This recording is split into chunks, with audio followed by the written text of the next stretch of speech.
Matahari sudah tenggelam ketika suara sirine memecah keheningan malam di kota kecil tempat Arga dan Nara tinggal. Anak laki-laki berusia 15 tahun itu sedang membacakan cerita dari buku tua untuk adiknya, Nara, yang berumur 5 tahun. Suara ketukan pintu keras menghentikan ceritanya. Ia mendekati pintu dengan langkah ragu. Di luar berdiri 2 orang polisi dengan wajah serius. "Arga Pratama?" tanya salah satu dari mereka. Arga mengangguk. "Kami ingin bicara tentang orang tuamu." Detik itu juga, perut Arga serasa diaduk. Perasaan tidak nyaman yang menyelinap sejak pagi kini terasa nyata. Ia mempersilakan mereka masuk dengan tangan gemetar, sementara Nara memeluk boneka kesayangannya di sudut ruangan.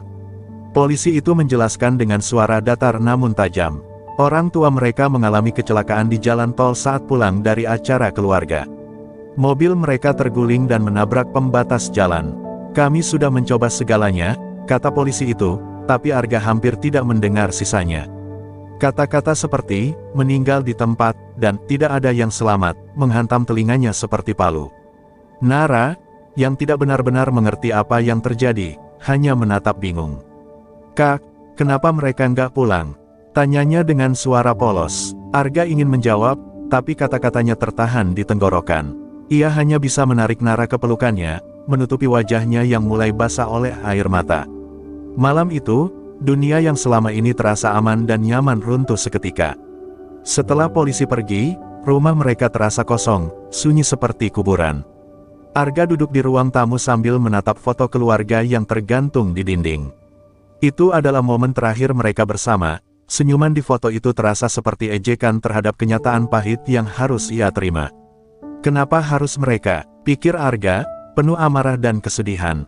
Ketika malam semakin larut, Nara mulai rewel. "Aku mau tidur sama mama," katanya, sambil menangis. Arga mencoba menenangkan adiknya, tapi tangisnya malah semakin menjadi. Ia akhirnya membaringkan Nara di tempat tidur orang tua mereka, mencoba menggantikan kehangatan yang hilang.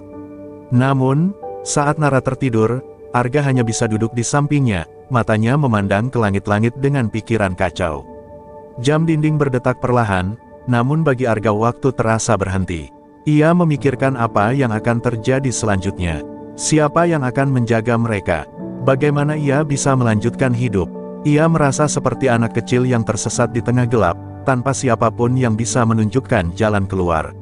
Pagi datang terlalu cepat, membawa serta kenyataan yang tidak bisa ia hindari. Saat Nara terbangun dan memanggil, "Mama, Papa," Arga sadar bahwa ia harus menjadi orang yang menjawab panggilan itu sekarang. Meski dadanya terasa berat, ia mengusap kepala adiknya dan berkata, "Mama dan Papa sudah pergi jauh, Nara. Sekarang, cuma ada kita berdua." Air mata menggenang di matanya, tapi ia tersenyum, mencoba menjadi kuat, meski hatinya remuk. Pagi itu, setelah malam panjang yang penuh air mata, Arga mendapati dirinya duduk di ruang tamu yang kini terasa terlalu luas dan sepi. Ia masih memeluk Nara yang tertidur di pangkuannya. Belum lama setelah sinar matahari menembus jendela, suara mobil berhenti di depan rumah. Seorang pria berpakaian rapi, kerabat jauh mereka, datang untuk membawa mereka ke rumah nenek di desa. "Kalian tidak bisa tinggal di sini lagi, Arga," katanya dengan nada lembut, namun tegas. Di sepanjang perjalanan ke rumah nenek, Nara terus memandangi jendela, memeluk boneka kecilnya Rat-Rat. "Kita mau kemana, Kak?" tanyanya untuk kesekian kalinya. Arga hanya menjawab singkat, "Ke rumah nenek." Tapi Nara tidak berhenti bertanya. "Mama sama Papa nanti nyusul, iya?"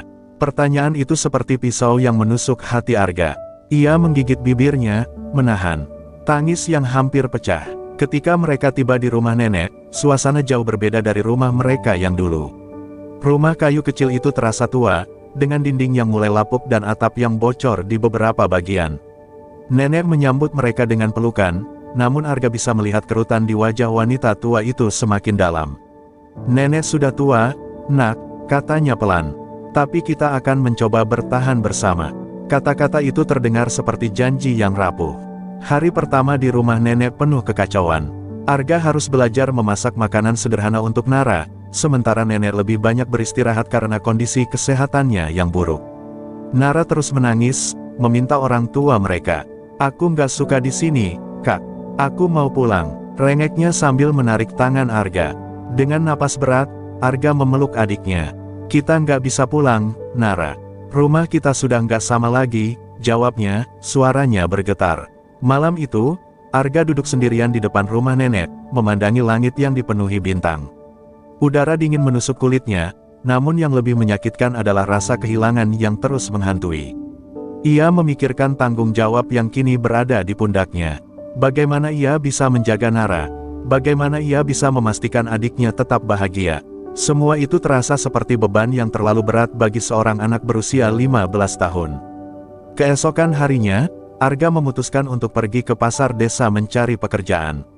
Ia menawarkan diri membantu para pedagang mengangkat barang atau membersihkan lapak. Namun, banyak yang menolaknya karena tubuhnya yang kecil. "Kamu masih anak-anak, pulang saja," kata seorang pedagang dengan nada sinis. Arga pulang dengan tangan kosong, merasa gagal. Namun, ketika ia melihat Nara tersenyum kecil saat ia membawakan buah-buahan sisa pemberian seorang pedagang tua, ia merasa ada sedikit harapan.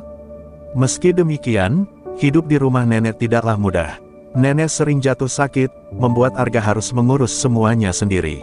Ia belajar memasak, mencuci pakaian, dan menjaga rumah.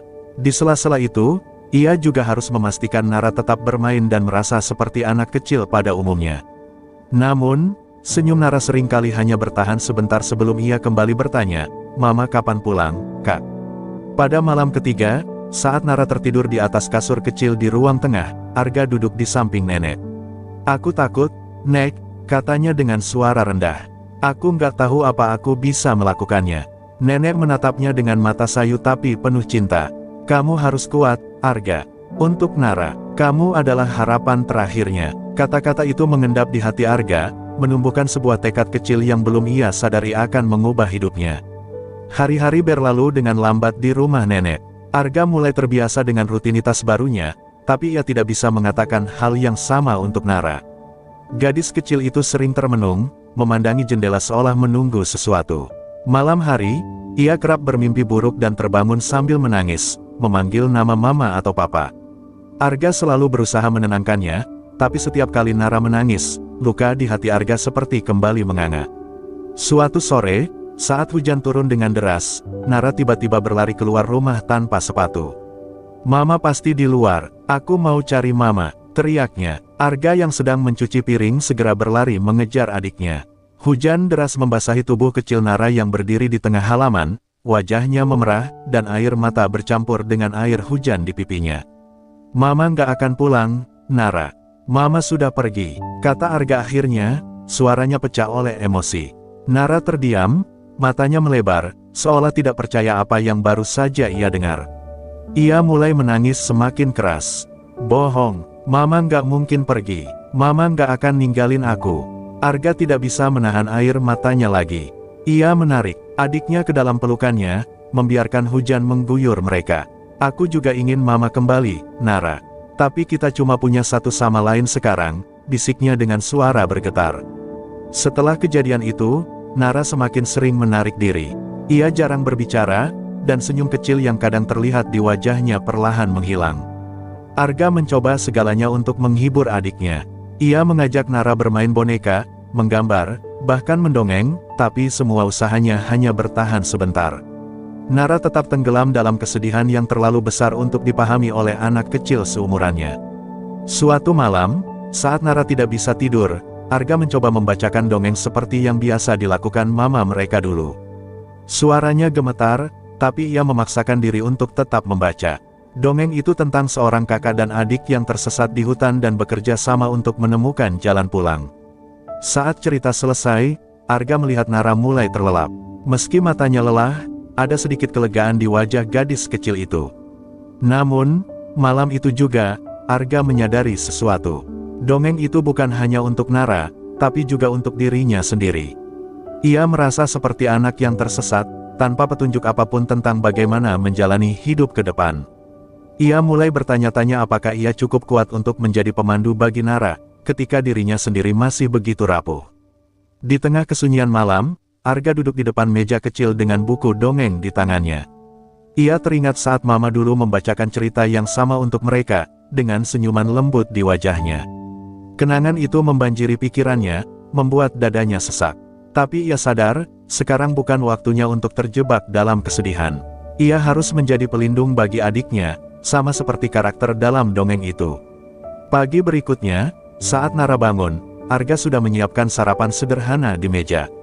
Ia mencoba tersenyum, meski hatinya masih berat. Kita harus saling bantu, ya, Nara, katanya lembut. Nara hanya mengangguk pelan. Meski kecil, itu adalah langkah pertama mereka untuk mencoba menerima kenyataan dan bergerak maju, meski jalan yang harus mereka tempuh masih panjang dan penuh rintangan. Pagi itu, Arga terbangun lebih awal dari biasanya. Ia menyiapkan sarapan sederhana untuk Nara dan nenek, nasi dengan telur goreng, lalu segera bersiap untuk pergi ke sekolah. Namun, ia tak bisa fokus. Di dalam kepalanya, ia terus memikirkan bagaimana ia bisa membantu nenek memenuhi kebutuhan mereka.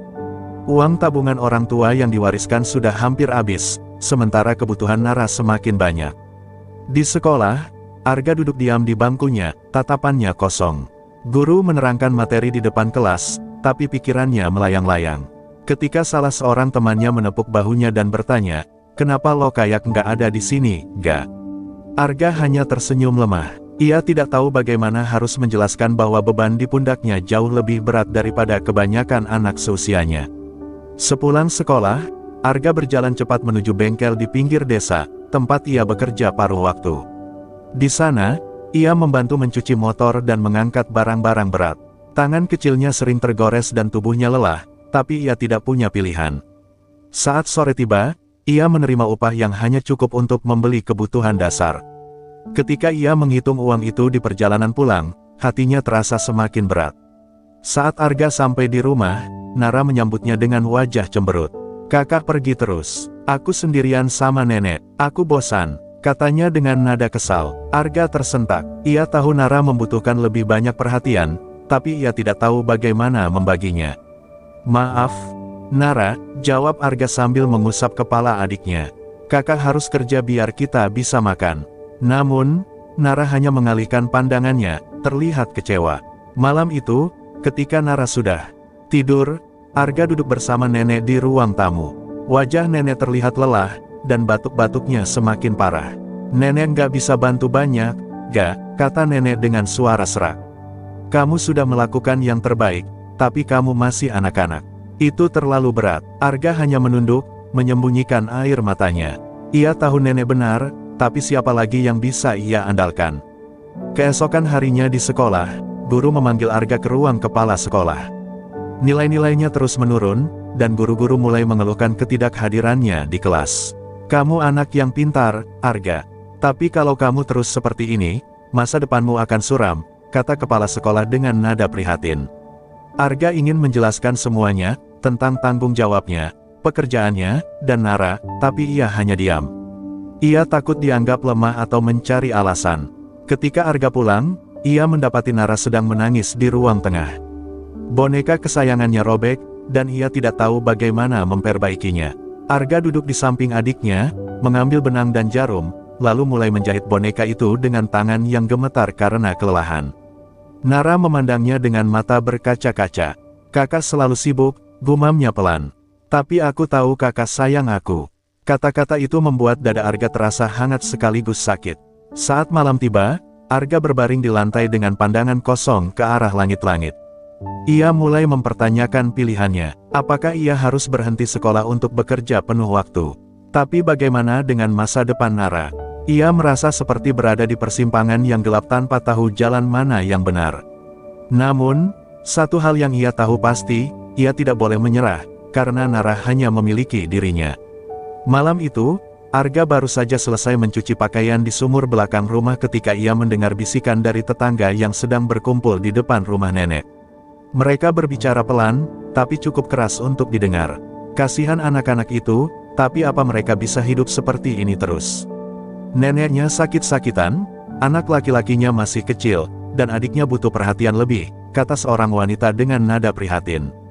"Aku dengar dinas sosial mau datang ke sini," timpal suara lain. "Mungkin lebih baik kalau anak kecil itu diadopsi keluarga yang lebih mampu." Kata-kata itu membuat tubuh Arga membeku. Ia berdiri di tempatnya, tak mampu bergerak. Matanya memandang pakaian basah di tangannya, tapi pikirannya melayang. Nara akan diambil. Tidak, Itu tidak mungkin. Tapi bagaimana jika benar? Arga segera masuk ke rumah, tapi hatinya gelisah. Malam itu ia hampir tidak bisa tidur. Di sampingnya, Nara tertidur pulas dengan boneka di pelukannya, sementara nenek terbatuk-batuk di kamar sebelah. Arga menggenggam erat tangan adiknya, seolah takut kehilangan. Dalam hatinya ia berjanji, apapun yang terjadi, ia tidak akan membiarkan siapapun memisahkan mereka. Keesokan harinya, kekhawatiran Arga menjadi nyata. Seorang pegawai dari dinas sosial datang ke rumah bersama kepala desa. Mereka duduk di ruang tamu, berbicara panjang lebar dengan nenek. Kami hanya ingin memastikan kesejahteraan anak-anak ini, Bu. Mereka butuh rumah yang stabil dan dukungan yang layak, kata salah satu pegawai dengan nada lembut tapi tegas. Arga, yang mendengar pembicaraan itu dari dapur, tidak bisa lagi menahan diri. Ia masuk ke ruang tamu dengan wajah memerah. Kami nggak butuh diambil orang lain. Aku bisa jaga adikku sendiri. Teriaknya, suaranya gemetar. Semua orang menoleh padanya. Nenek mencoba menenangkan, tapi Arga sudah terlalu emosional. Kami cuma punya satu sama lain. Jangan pisahkan kami. Tambahnya, air mata mulai mengalir di pipinya. Pegawai dinas sosial terdiam sejenak, lalu berkata dengan lembut, kami hanya ingin memastikan yang terbaik untuk kalian, Nak. Kalau kamu merasa mampu, buktikan itu. Tapi, ingat, ini bukan hanya soal cinta, tapi juga kemampuan. Kata-kata itu menusuk Arga. Ia tahu ia mencintai Nara lebih dari apapun, tapi ia juga sadar bahwa cinta saja tidak cukup. Setelah mereka pergi, nenek memeluk Arga yang masih menangis di sudut ruangan. Nenek tahu kamu sayang sekali sama Nara, Nak. Tapi kamu harus buktikan ke mereka kalau kamu bisa. Jangan tunjukkan kelemahanmu, kata nenek dengan suara lembut. Kata-kata itu menyadarkan Arga. Ia tidak bisa hanya marah. Ia harus bertindak. Hari itu, Arga mulai membuat rencana. Ia berbicara dengan Pak Bimo, salah satu guru di sekolah yang peduli padanya, dan meminta bantuan. Ia juga mencoba mencari pekerjaan tambahan yang bisa ia lakukan tanpa harus meninggalkan sekolah. Meski lelah, Arga merasa ini adalah satu-satunya cara untuk memastikan ia dan Nara tetap bersama. Ia tahu perjuangannya masih panjang, tapi ia tidak akan mundur. Hari-hari berikutnya menjadi ujian berat bagi Arga. Setelah kunjungan dari dinas sosial, desas-desus di desa semakin ramai. Banyak tetangga mulai mengamati lebih dekat kehidupan mereka, seolah mencari alasan untuk membenarkan bahwa Nara lebih baik dibawa pergi. Arga merasa seperti hidup di bawah sorotan yang tidak pernah padam. Setiap langkahnya, setiap keputusan yang ia buat, tampak selalu dinilai oleh orang-orang di sekitarnya. Suatu siang, ketika Arga pulang dari bengkel, ia menemukan Nara menangis di ruang tamu. Boneka kesayangannya telah robek lagi, kali ini lebih parah. Siapa yang rusakin, Kak? Tanya Nara dengan mata bengkak. Arga menghela napas dan memeluk adiknya. Ia tahu boneka itu adalah satu-satunya penghiburan bagi Nara, kenangan yang menghubungkannya dengan ibu mereka. Kakak akan perbaiki lagi, Nara. Jangan sedih, katanya, meski dalam hatinya ia marah. Tetangga yang suka mencampuri urusan orang lain menjadi penyebab masalah itu. Salah satu anak tetangga mencuri boneka itu dan merusaknya, mengolok-olok Nara karena tidak punya orang tua. Arga merasa darahnya mendidih saat mendengar cerita itu. Tapi ia tahu, ia tidak bisa bertindak gegabah. Jika ia membuat masalah, dinas sosial akan semakin yakin bahwa ia tidak mampu menjaga adiknya. Ia hanya bisa menenangkan Nara dan berjanji akan selalu melindunginya. Malam itu, ketika nenek sudah tidur, Arga duduk sendiri di ruang tamu dengan boneka Nara di tangannya. Ia mencoba menjahitnya kembali, meski hasilnya tidak sempurna. Saat melihat hasil jahitannya, ia teringat kata-kata pegawai dinas sosial, cinta saja tidak cukup. Air matanya mengalir tanpa bisa ia tahan. Aku akan buktikan kalau aku bisa, gumamnya pelan, bertekad lebih kuat dari sebelumnya. Keesokan harinya, Arga menemui Pak Bimo, guru yang sering membantunya. Dengan penuh keberanian, ia menceritakan semua masalahnya, dari tanggung jawab sebagai kepala keluarga hingga ancaman kehilangan Nara. Saya nggak mau menyerah, Pak. Tapi saya butuh bantuan, kata Arga dengan suara tegas meski matanya berkaca-kaca. Pak Bimo tertegun, lalu berkata, kamu anak yang luar biasa, Arga. Kalau kamu serius, saya akan bantu semampu saya. Pak Bimo menghubungkan Arga dengan program beasiswa untuk siswa berprestasi yang juga mendukung anak-anak dari keluarga kurang mampu. Selain itu, Ia mencarikan pekerjaan paruh waktu yang lebih stabil di toko kelontong milik temannya. Arga mulai bekerja di sana sepulang sekolah, mendapatkan penghasilan tambahan yang cukup untuk membantu kebutuhan sehari-hari. Ia merasa sedikit lega, meski tubuhnya semakin lelah. Di rumah, Arga juga mulai melibatkan Nara dalam kegiatan sehari-hari. Ia mengajari adiknya melipat pakaian, membantu membersihkan rumah, dan menyiapkan makanan kecil. "Kita harus kerja sama, Nara," kata Arga sambil tersenyum. Awalnya Nara hanya mengangguk dengan enggan, tapi lama-lama ia mulai menikmati kebersamaan mereka. Perlahan, hubungan mereka menjadi lebih erat. Malam itu, saat Nara tertidur di sampingnya, Arga memandangi wajah adiknya yang damai. "Aku nggak akan biarkan siapapun memisahkan kita," bisiknya pelan. Ia tahu jalannya masih panjang dan penuh tantangan, tapi ia merasa lebih siap dari sebelumnya.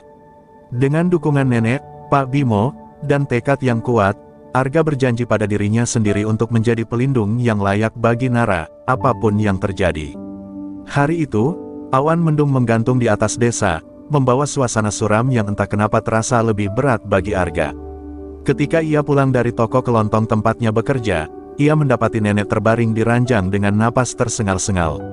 Wajahnya pucat, dan tubuhnya terlihat lebih ringkih dari biasanya. "Nenek nggak apa-apa," kata nenek dengan senyum kecil yang dipaksakan. Tapi Arga tahu, itu hanya untuk menenangkannya. Dengan panik, Arga memanggil tetangga untuk membantu membawa nenek ke puskesmas. Nara ikut menangis di sudut ruangan, memeluk boneka lusuhnya. Di puskesmas, dokter memberitahu bahwa nenek terkena komplikasi penyakit paru-paru yang sudah parah. Ia membutuhkan perawatan lebih intensif, sesuatu yang jelas tidak mampu Arga biayai. "Kami akan coba memberikan perawatan darurat dulu, tapi kondisinya sulit," kata dokter dengan hati-hati. Malam itu, Arga duduk di samping ranjang nenek di puskesmas. Tubuhnya terasa lelah, pikirannya bercampur aduk. Ia menggenggam tangan nenek yang terasa dingin. "Aku nggak tahu harus gimana lagi, Nek," katanya, suaranya nyaris berbisik. Nenek membuka matanya perlahan, mencoba tersenyum. "Kamu anak yang kuat, Arga. Jangan berhenti berjuang, kamu sudah lebih dari cukup," kata nenek pelan. Tapi kata-kata itu hanya membuat Arga semakin merasa bersalah. Sepulang dari puskesmas, Arga berusaha tetap tenang di depan Nara, meski hatinya penuh ketakutan.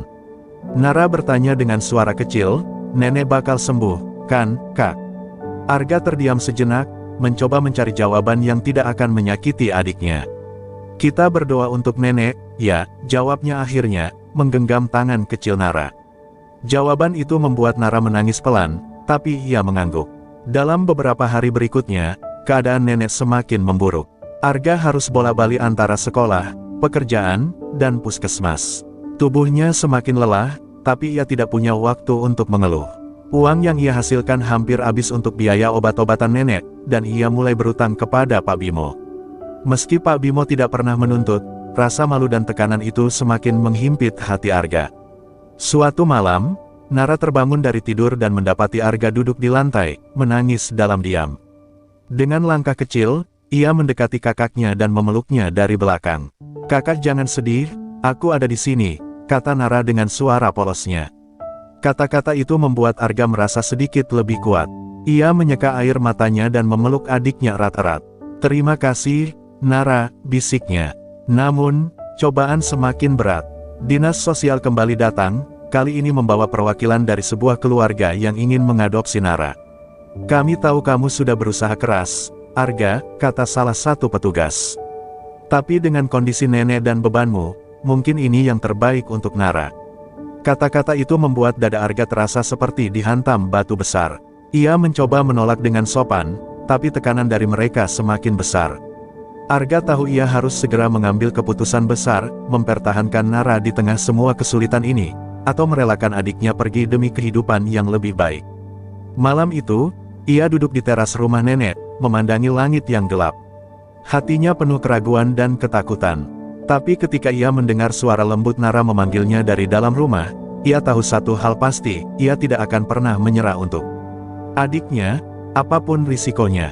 Pagi itu, puskesmas menghubungi Arga lebih awal. Suara dokter terdengar berat, memberitahu bahwa kondisi nenek semakin kritis. Arga segera bergegas ke sana bersama Nara, menggandeng tangan adiknya sepanjang jalan. Sesampainya di puskesmas, ia menemukan nenek terbaring lemah, napasnya tersengal-sengal. Dokter mengatakan, kami sudah berusaha, tapi waktunya mungkin tidak lama lagi. Air mata Arga mulai mengalir, tapi ia mencoba tersenyum saat mendekati ranjang nenek. Nenek, aku di sini, katanya dengan suara gemetar. Nenek membuka matanya perlahan, menatap Arga dan Nara yang berdiri di sampingnya. Arga, jaga Nara baik-baik, ya, bisiknya pelan. Kamu sudah melakukan lebih dari cukup. Jangan pernah menyerah. Arga menggenggam tangan nenek erat-erat, hatinya terasa hancur. Ketika nenek mengembuskan napas terakhir, dunia Arga terasa runtuh. Ia memeluk Nara yang menangis keras, mencoba menenangkan adiknya meskipun ia sendiri hampir tidak sanggup berdiri. Setelah nenek dimakamkan, rumah mereka terasa lebih sunyi dan dingin dari sebelumnya. Beban di pundak Arga semakin berat, dan ia tahu bahwa sekarang ia benar-benar sendirian dalam menjaga Nara. Namun, Arga tidak punya waktu untuk meratapi kehilangan. Beberapa hari setelah pemakaman, Dinas Sosial kembali datang, kali ini dengan ultimatum. Kami mengerti kehilangan ini berat untukmu, Arga, kata salah satu petugas. Tapi ini membuktikan bahwa kamu tidak bisa mengurus Nara sendirian. Biarkan kami membantumu. Arga menggigit bibirnya, mencoba menahan emosi yang meluap-luap. Aku nggak akan biarkan kalian mengambil Nara, jawabnya dengan suara tegas. Dia adikku, aku yang akan menjaganya. Petugas itu menatap Arga dengan ragu. Jika kamu benar-benar ingin mempertahankan Nara, kamu harus menunjukkan bukti nyata bahwa kamu mampu. Kami akan memberimu waktu 1 bulan untuk membuktikannya. Kata-kata itu menusuk hati Arga, tapi ia tahu ini adalah satu-satunya kesempatan yang ia miliki. Dalam 1 bulan itu, Arga bekerja lebih keras dari sebelumnya. Ia mengambil pekerjaan tambahan di bengkel meskipun tubuhnya sering kelelahan. Ia juga memastikan Nara tetap terurus, membangunkannya setiap pagi, menyiapkan makanannya, dan bahkan membantu Nara belajar membaca. Nara sering bertanya, "Kak, kenapa kakak kerja terus?" Tapi Arga hanya tersenyum dan menjawab, "Supaya kita bisa tetap bersama." Di tengah perjuangan itu, Pak Bimo dan beberapa guru lainnya mulai membantu. Mereka mengajukan beasiswa penuh untuk Arga, yang akhirnya disetujui. Beasiswa itu tidak hanya meringankan beban sekolahnya, tetapi juga memberikan uang tambahan untuk kebutuhan sehari-hari.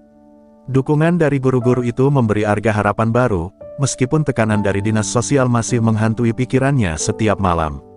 Saat bulan itu berakhir, dinas sosial kembali datang untuk meninjau kehidupan mereka.